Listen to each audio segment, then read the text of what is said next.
Assalamualaikum warahmatullahi wabarakatuh. Nama saya Masyita binti Dahron, nombor matriks 054912. InsyaAllah pada hari ini saya akan menerangkan serba sedikit pendahuluan kepada ayat yang telah kami pilih untuk kami terangkan, iaitu ayat 12 hingga ayat 15 dari surah Luqman. InsyaAllah. Baiklah, pendahuluan secara ringkasnya, ayat 12 sehingga ayat 15 surah Luqman menceritakan mengenai Allah berkehendak memberikan perhatian mengenai kedudukan tinggi yang diberikan kepada seorang hamba yang saleh, iaitu Luqman.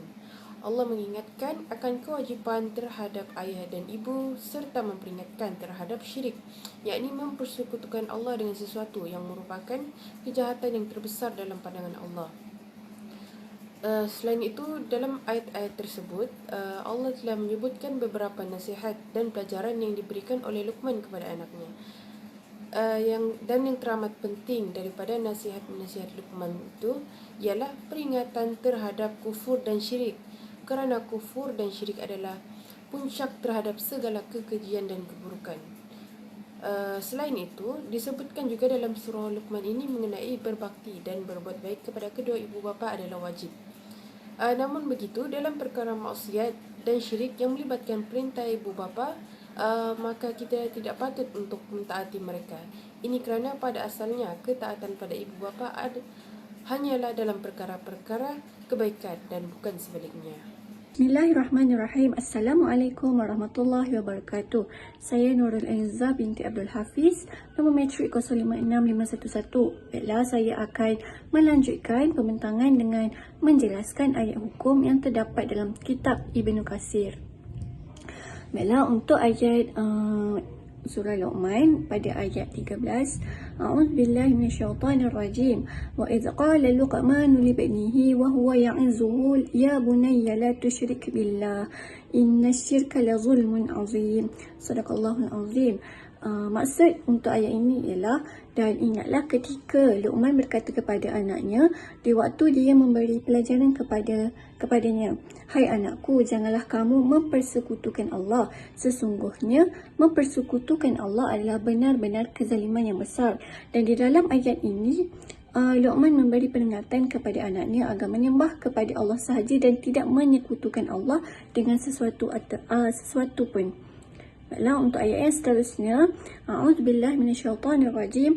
Wa wassaynal insana biwalidayhi hamalathu ummuhu wahnan ala wahnin wa fisaluhu fi 'amaini an ishkur li wa liwalidayka ilayyal masir.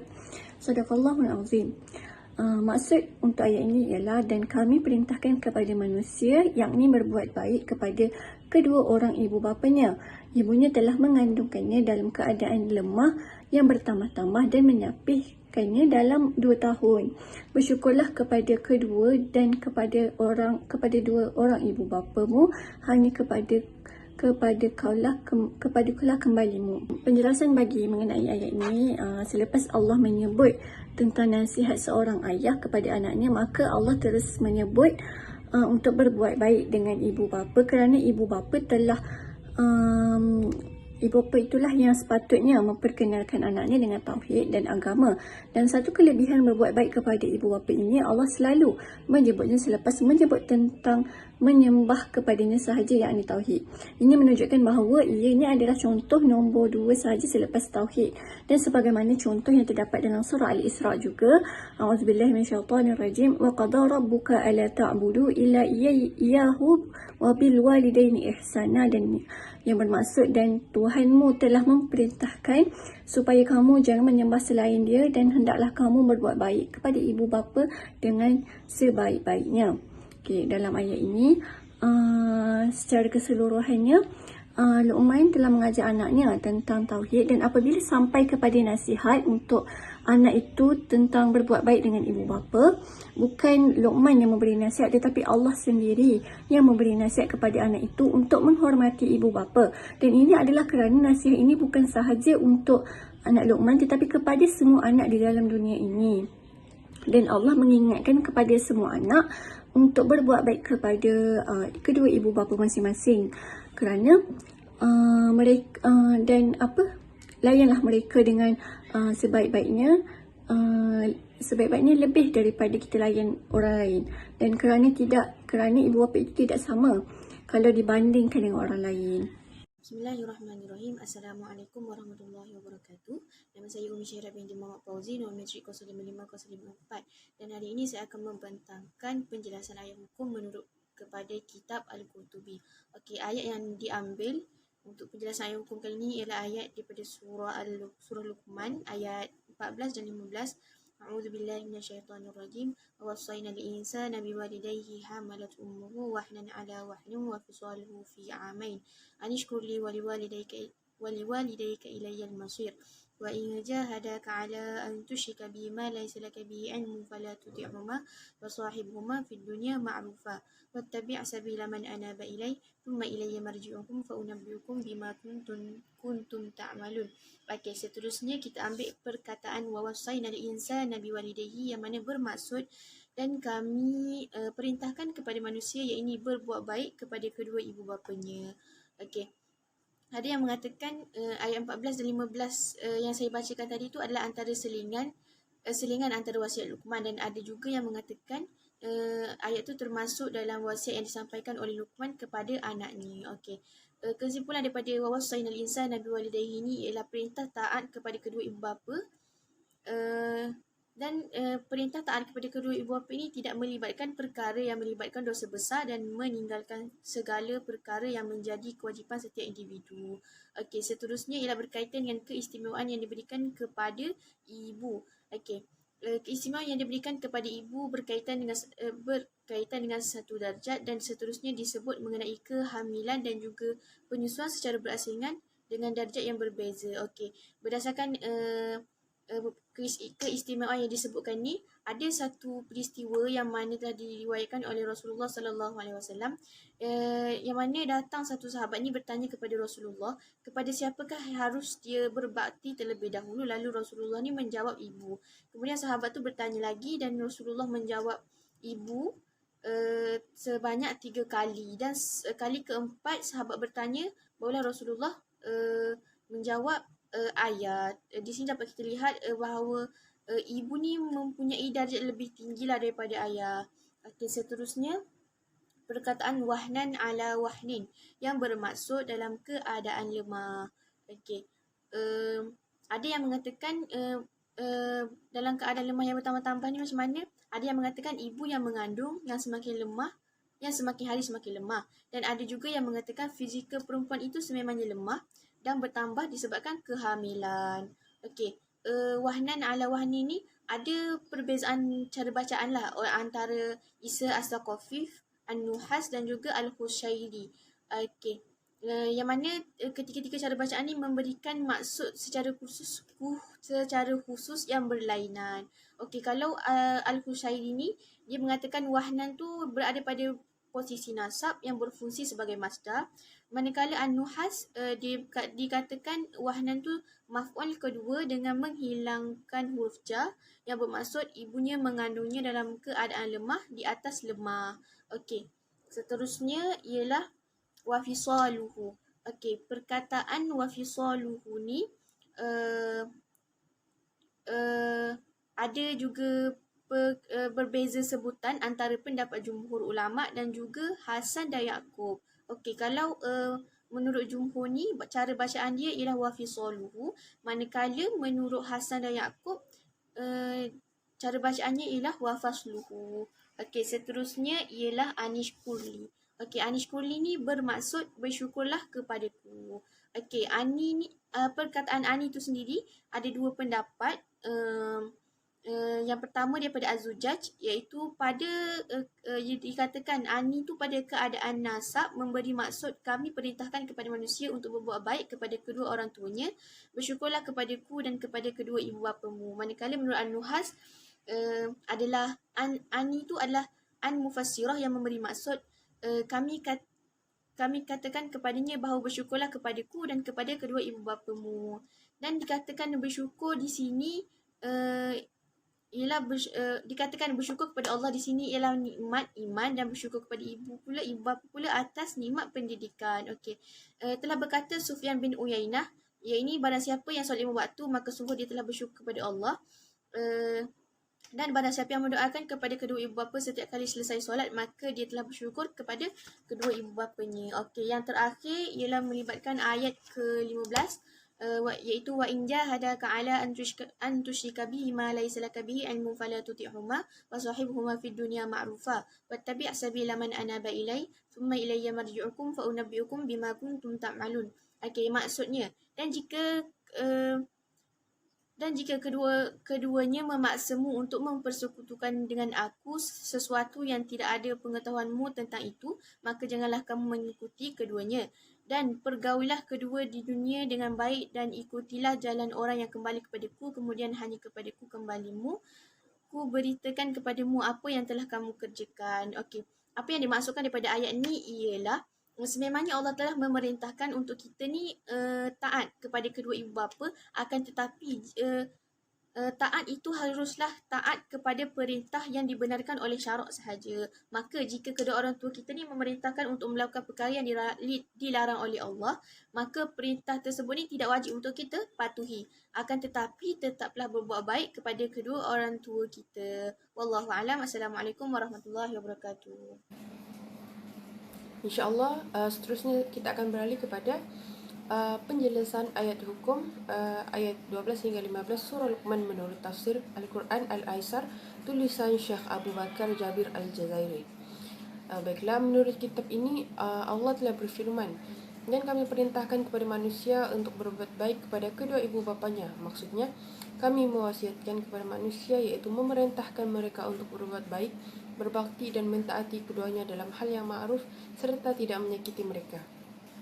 Firman Allah, ibunya telah mengandungkannya dalam keadaan lemah yang bertambah-tambah, yakni dalam keadaan yang sangat lemah serta sangat susah payah, iaitu rasa penat yang ditanggungnya semasa mengandungkan, melahirkan dan menyusukan. Maka keadaan ibu seperti inilah yang lebih ditekankan untuk berbuat baik kepadanya melebihi ayah. Allah juga telah memerintahkan untuk bersyukur kepadanya dengan melakukan ketaatan yang diperintahkan dan meninggalkan larangan, serta mengingatinya dengan hati dan lisan.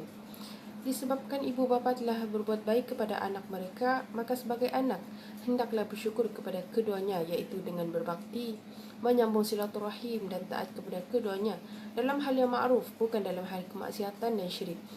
Sesungguhnya ketaatan kepada Allah adalah yang paling utama sebelum mentaati ibu bapa. Bismillahirrahmanirrahim. Nama Nurjana binti Harun, nombor matrik 055395. Saya akan membentangkan perbezaan pendapat dalam kitab Ayat Hukum Ali Asy-Syabuni. Masa meneteki yang menyebabkan mahram. Menurut Imam Malik, Imam Ahmad dan Imam Asy-Syafi'i, masa meneteki maksimum hanyalah 2 tahun, iaitu berdasarkan ayat, dan menyapihnya itu dalam 2 tahun. Jadi 2 tahun ini adalah sempurnanya masa meneteki. Seterusnya, menurut Imam Abu Hanifah, masa meneteki yang menyebabkan mahram selama 2 tahun setengah. Dia memerhati pada 2 sudut berdasarkan ayat 15 dalam surah Al-Ahqaf. Pertama, menggendong kerana hendak disusui, bukannya mengandung janin dalam rahim. Sudut kedua pula, masa bagi kedua-dua perkara itu adalah berasingan, iaitu mengandung adalah 30 bulan dan menyapih juga 30 bulan. Maka masing-masing adalah 2,5 tahun. Menurut Abu Yusuf dan Imam Muhammad, seperti mana jumhur. Soalan kedua, apakah seorang ayah harus dikisos lantaran melakukan tindak kejahatan terhadap anaknya? Menurut pendapat jumhur, anak tidak berhak membalas tindak kejahatan yang dibuat kedua orang tuanya terhadap dirinya. Pada masa yang sama, kedua orang tua juga tidak harus dikisos disebabkan kejahatan anak. Berdasarkan ayat, dan bersahabatlah kamu dengan kedua orang tuamu di dunia ini dengan sebaik-baiknya. Ketiga, apakah seorang anak harus tetap taat kepada kedua orang tua sekalipun dalam hal yang terlarang? Mengikut pendapat Al-Allamah Al-Qutubi, bahawa taat kepada orang tua itu tidak harus dalam melakukan dosa besar dan tidak juga dalam meninggalkan kewajipan. Tetapi yang harus dilakukan adalah hal-hal yang mubah. Menurut Al-Hasan, Katanya jika seorang ibu melarang anaknya pergi ke solat isyak disebabkan merasa kasihan, maka tidak boleh taatinya. Dan berdasarkan kisah mengenai Asma' Abu Bakar, iaitu Nabi pernah ditanya oleh Asma' binti Abu Bakar As-Siddiq tentang kedatangan ibu susu Asma' yang masih kafir.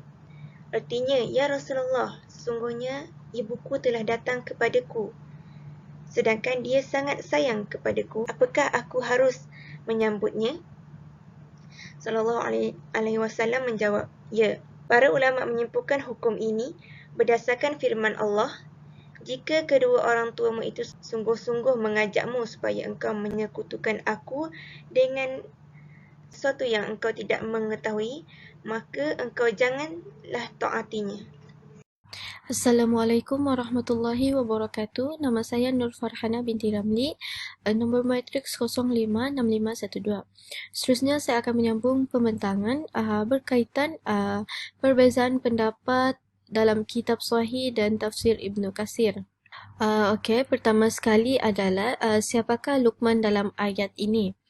Di sini ulama salaf berselisihan pendapat berkaitan siapakah Luqman, dan ada dua pendapat di sini, yang mana pendapat pertama adalah menyatakan Luqman seorang nabi, dan pendapat kedua pula berpendapat bahawa Luqman hanyalah seorang hamba yang soleh. Yang pertama sekali, menurut Sufyan Tsauri telah meriwayatkan dalam Al-Ash dari Ikrimah dari Ibnu Abbas yang menyatakan bahawa Luqman ni adalah seseorang budak yang mana berasal dari negeri Habsyah dan seseorang tukang kayu.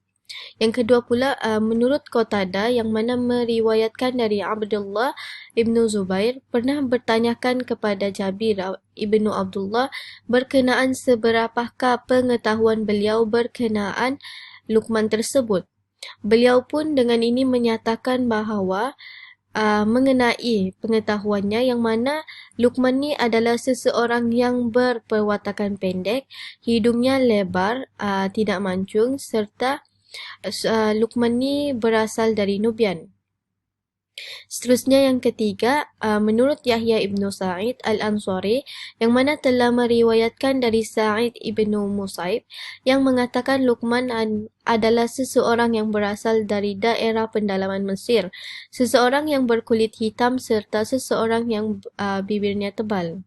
Maka di sini dapat disimpulkan bahawa majoriti ulama bersependapat bahawa Luqman ni adalah seseorang hamba sahaja kerana dia adalah seorang budak. Namun hal ini adalah hal yang bertentangan dengan ulama yang berpendapat berkenaan Luqman adalah seorang nabi, kerana hal ini bertentangan dengan sifat seorang nabi, dan disebabkan oleh itu jumhur ulama salaf mengatakan Luqman bukanlah seseorang nabi. Dan pendapat yang mana ada pendapat yang mengatakan bahawa Luqman seorang nabi hanyalah menurut riwayat yang bersumberkan dari Ikrimah, yang mana jika sanadnya sahih. Riwayat tersebut dapat dilihat yang mana telah dikemukakan oleh Ibnu Jarir dan Ibnu Abu Hatim. Kedua pula adalah pendapat mengenai tempoh bagi kehamilan. Tempoh bagi kehamilan juga ada dipetik dalam kitab Sahih dan tafsir Ibnu Katsir ini, yang mana tempoh kehamilan menurut syariat adalah 6 bulan. Seperti mana dalam kitab ini, Ibnu Abbas dan para ulama yang lain juga telah menyimpulkan bahawasannya tempoh bagi penyusuan yang paling minimum adalah 6 bulan sahaja. Hal ini kerana Allah Subhanahu wa Ta'ala sengaja menyebutkan berkaitan perjuangan seseorang ibu dalam mengurus anaknya. Tidak semua anaknya tahu betapa besarnya jasa dan pengorbanan seorang ibu tersebut. Pengorbanan dan penderitaan seorang ibu dalam melindungi anaknya amatlah besar, yang mana antaranya adalah seorang ibu tidak dapat tidur dengan lena dan selesa sepanjang siang dan malam semata-mata hanya untuk membesarkan dan melindungi anaknya. Assalamualaikum warahmatullahi taala wabarakatuh. Saya Nur Bahijah binti Adam, nombor matrik 055248, ingin menerangkan berkenaan perbezaan pendapat dalam ayat hukum. Yang pertama, adakah diharuskan ketaatan kepada kedua ibu bapa dalam perkara yang terlarang?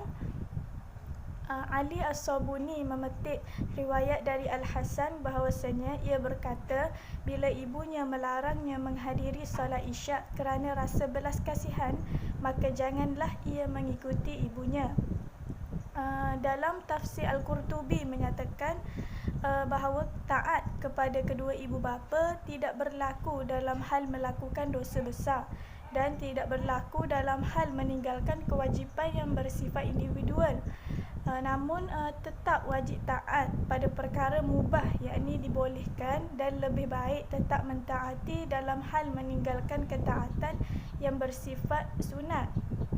Contohnya jihad kifayah dan memperkenankan panggilan ibu dalam solat yang masih boleh diulang kerana bimbang ada sesuatu yang mungkin dapat mencelakai ibu dan perkara lain yang membolehkan solat dihentikan. Namun Al-Hasan tidak sependapat dengan kenyataan ini.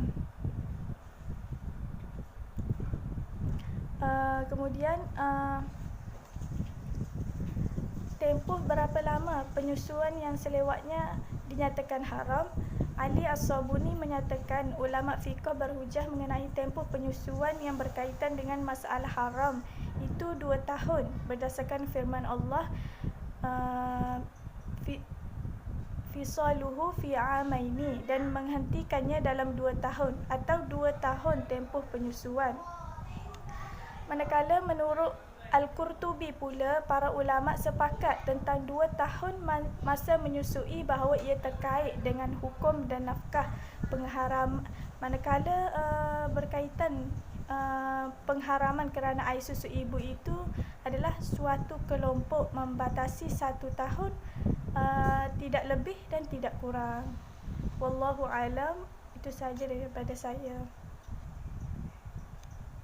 Untuk kesimpulan, terdapat 3 poin yang di-highlightkan atau digariskan berdasarkan keseluruhan kesimpulan ini, iaitu yang pertama, kita dituntut agar berbuat baik kepada ibu bapa kerana ia adalah suatu kewajipan yang perlu ditunaikan, kerana hukum berbuat baik kepada ibu bapa adalah wajib dan ia adalah perintah daripada Allah Subhanahu Wa Taala. Dan yang kedua, kita diperintahkan untuk sentiasa melakukan kebaikan, berlemah lembut, berbudi bahasa dan bersopan santun terhadap mereka. Lantaran itu juga kita diharamkan dan dilarang keras untuk melakukan kekerasan terhadap ibu bapa sama ada dengan perbuatan maupun percakapan. Dan yang terakhir, turut perintah untuk menyembah Allah dan jangan mensyirikkan Allah. Berbuat baik dengan kedua ibu bapa adalah menunjukkan begitu rapatnya hubungan antara persoalan taat kepada Allah dan taat kepada kedua ibu bapa. Baiklah, sekian daripada saya. Terima kasih.